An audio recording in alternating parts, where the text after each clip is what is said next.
Shalom adik-adik, apa kabar semuanya? Kakak berharap semuanya dalam keadaan sehat. Kabar kakak juga puji Tuhan sehat. Kita bersyukur ya adik-adik, walaupun kita semua harus berada di rumah pada saat ini, kita tetap dilindungi oleh Tuhan. Kita bersama keluarga tetap dalam keadaan sehat. Walaupun hari ini kita belum bisa ibadah bersama-sama di gereja, kita tetap masih bisa ibadah di rumah. Kita bisa ibadah online, kita bisa mendengarkan firman Tuhan.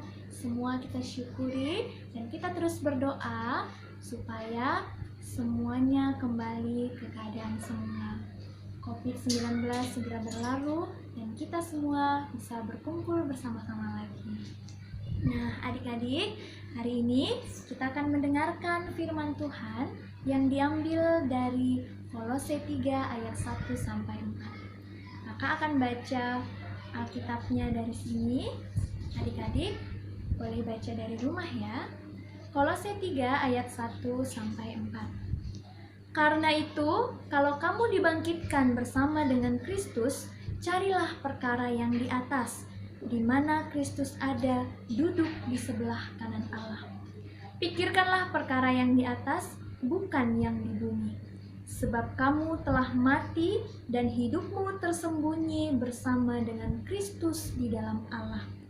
Apabila Kristus yang adalah hidup kita menyatakan diri kelak, kamu pun akan menyatakan diri bersama dengan Dia dalam kemuliaan-Nya. Nah, adik-adik, dari bacaan firman kita hari ini, Paulus ingin mengingatkan kepada jemaat di Kolose supaya mereka lebih memfokuskan diri mereka kepada perkara-perkara yang di atas, bukan lagi kepada perkara-perkara dunia.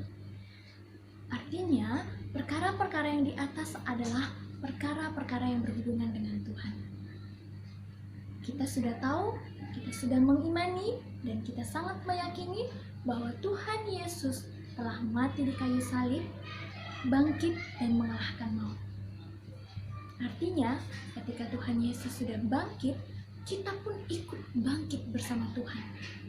Kita dibebaskan dari dosa, kita dibebaskan dari maut. Artinya hidup kita sudah ada di dalam Tuhan. Kita di dalam Tuhan dan Tuhan ada di hati kita. Nah, adik-adik, jika kita sudah menjadi milik Tuhan seutuhnya, maka kita pun harus mengubah perilaku kita, mengubah cara berbicara kita, mengubah setiap apapun yang kita lakukan. Semua kita lakukan sesuai dengan kehendak Tuhan, yang menyenangkan hati Tuhan. Ya, contohnya seperti apa? Contoh yang menyenangkan hati Tuhan adalah rajin baca Alkitab di rumah, ya, rajin belajar di rumah, taat sama mama sama papa, lakukan hal-hal yang baik. Di sekolah juga jadi berkat buat teman-teman. Itu adalah contoh-contoh yang menyenangkan hati Tuhan. Banyak sekali contohnya ya adik-adik ya. Iblis selalu berusaha untuk merebut kita kembali supaya kita tidak menjadi anak Tuhan. Ya, walaupun kita sudah bangkit bersama Tuhan, tapi iblis selalu berusaha bagaimana caranya kita terperangkap. Nah, banyak sekali contohnya. Misalnya, ketika kita lagi social distancing saat ini ataupun stay at home, berada di rumah, memang adik-adik tidak pergi ke sekolah ya, tapi pasti adik-adik dikasih tugas oleh guru-guru. Nah, tugas-tugas yang diberikan oleh guru-guru, adik-adik kerjakan di rumah dengan baik. Ya, utamakan dulu apa yang penting untuk masa depan adik-adik. Ya, jangan mau tergoda oleh tawaran-tawaran duniawi, artinya tawaran-tawaran yang membuat adik-adik bisa melupakan hal-hal yang jauh lebih penting.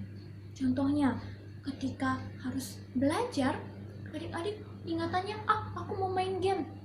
Nah, main game butuh data ya, data internet, butuh kuota. Nah, lalu adik-adik pun memaksa kepada mama atau papa untuk dibelikan kuota. Nah, kalau tidak dibelikan, adik-adik bisa ngambek. Nah, itu salah satu contoh yang dijerat oleh iblis. Iblis senang sekali ketika adik-adik ngambek, marah, ya, ketika adik-adik melakukan hal-hal yang menimbulkan dosa. Iblis senang sekali. Kita jangan kasih kesempatan kepada iblis.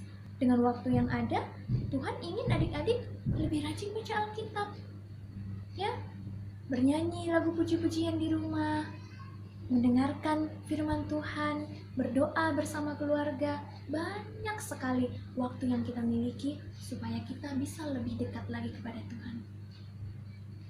Nah, kakak yakin adik-adik pun pasti mau menyenangkan hati Tuhan, menghindari dosa. Kita minta bantuan kepada Tuhan. Tuhan, aku mau jadi anak yang baik, aku gak mau ngambek lagi, aku gak mau marah-marah lagi, aku gak mau melawan lagi, aku mau jadi anak yang baik. Kita minta kekuatan kepada Tuhan, maka Tuhan pun akan bantu kita. Karena kalau kita dekat kepada Tuhan, Tuhan pun akan mendekat kepada kita. Jadi tidak ada yang perlu kita khawatirkan lagi adik-adik. Kalau kita sudah berada di kehidupan Tuhan, kita sudah ada di dalam Tuhan, maka Tuhan pun akan jamin kita. Ya, Tuhan akan jamin keselamatan kita, Tuhan akan selalu jaga kita. Itu ya adik-adik ya. Terus melangkah bersama Tuhan, tetap beriman, terus fokus kepada perkara-perkara yang berhubungan dengan Tuhan. Berkarya di dalam Tuhan, mengasah setiap talenta yang menyenangkan hati Tuhan. Terus bertumbuh imannya, tetap semangat. Tuhan Yesus memberkati.